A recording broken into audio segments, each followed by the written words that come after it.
We do perspective tutorials that look like this. When we actually draw, the reality seems more like this. And then our drawings end up looking like this. Hi, I'm Travers. This is my second video about how I think when I draw when it comes to all the perspective issues that we have. When I'm drawing, I'm not really thinking about all that theoretical framework. I'm not thinking about vanishing points, trying to imagine sight lines. I have a different approach that I have found very helpful. So I'm sharing it with you over 2 videos. I don't look for a theoretical framework. I look for patterns. I look for perspective patterns. And over time, I've come to learn what patterns should be there. It's easier for me to see them. And when I see them, that helps me focus on the actual details that I need to draw. And I do it without any rulers and without having to try and find vanishing points and stick bits of paper under my page to get the vanishing points to the eye level and all of that. Because if I can see my subject more accurately, then I have a much better chance of being able to draw it accurately. Because I truly believe that the biggest hindrance to our drawing is that we haven't learned to observe all the visual data we need to see to draw it accurately. Finding the patterns is a better way for me to collect that visual data that I need. So, what patterns am I talking about? In the first video, we looked at establishing the straight ahead point. And we saw how all the perspective lines would radiate in a fan pattern above and below the straight ahead point. And we saw there was a vertical straight ahead point. And that as vertical lines moved to the left and to the right of the straight ahead vertical point, they fanned out in this pattern. We also noted that in particular, the vertical straight ahead point may not be in the center because the photo we're using may have been cropped, which will move it. And we also looked at patterns with curves in perspective and patterns with people in perspective. But in this video, I want to look at the patterns that foreshortening in perspective causes. And our first subject for this is the Altes Museum in Berlin. In perspective theory, foreshortening is the principle that as objects move further away, they visually compress. But again, I like to observe and then think of the pattern. So in this facade, we can see in fact that as the columns move away from us, they do in fact get shorter. And we see they also get thinner. If we were to cut this column out and put it over the top of this column, it would be a lot narrower and a lot shorter. But it's not just the columns which become narrower, the spaces between them become narrower as well. But the other important pattern that I notice when I'm looking at this is that the space proportionately becomes narrower than the columns become narrower. If I look at the space between these 2 columns, I can see that it looks to me slightly more than 2 columns width. But if I come up the other end, even though this column is narrower than this column, I can see that the space between the 2 columns is possibly even slightly less than half of that column width. And so there's another pattern I need to see. There's another pattern that's to do with the ionic capitals at the top of these columns, with the way they change shape as they move further away. If we take this column here, we can see that this scroll, this right-hand scroll, lines up just a little way into the column. And on this side, it overhangs completely.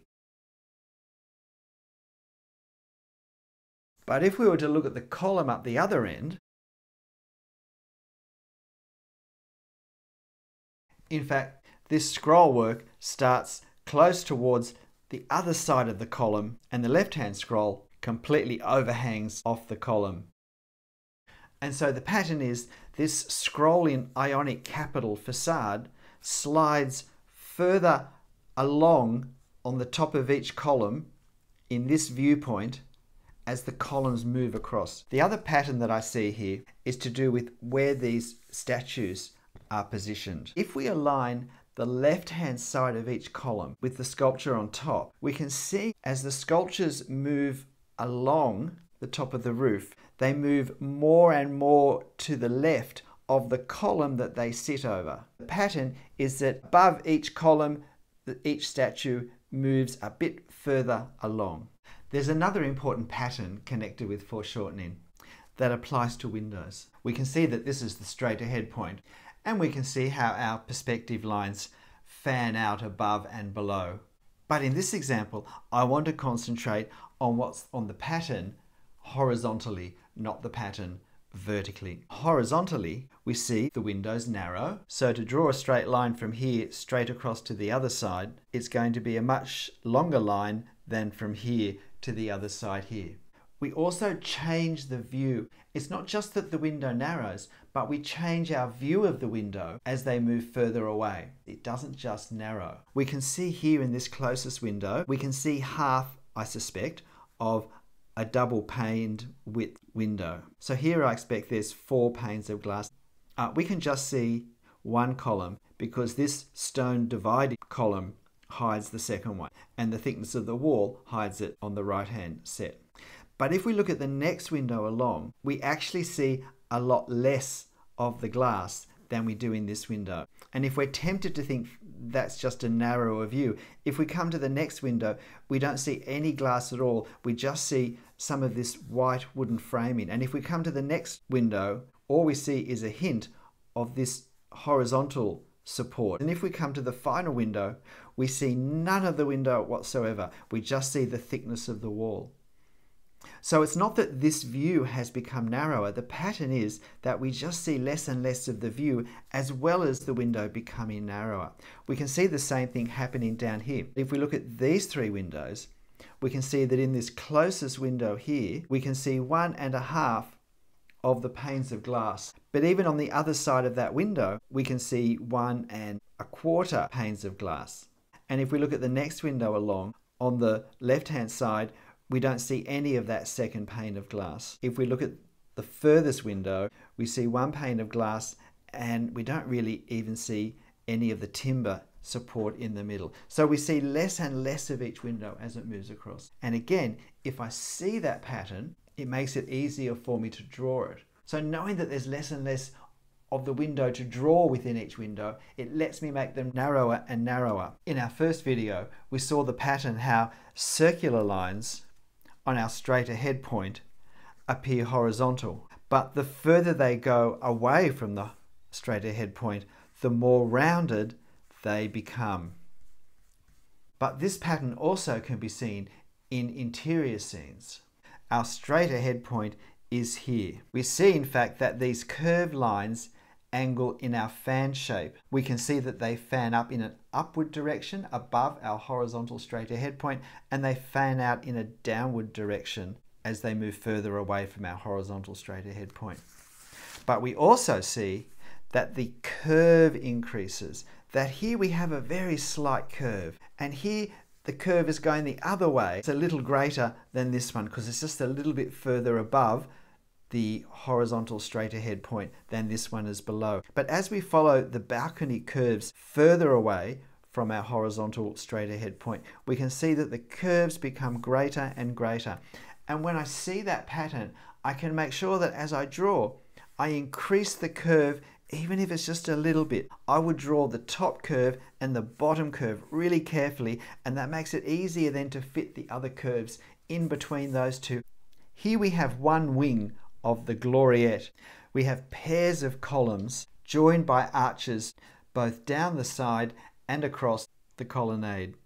From a perspective point of view, this is quite complex. I can see that just as in our windows, these columns are affected by foreshortening, and I can see that the pattern is that not just do the columns become shorter as they move further away, but where there are pairs of columns, we see less of the second column. It's not just that the columns are narrower, we actually see more of the columns the closer they are to us.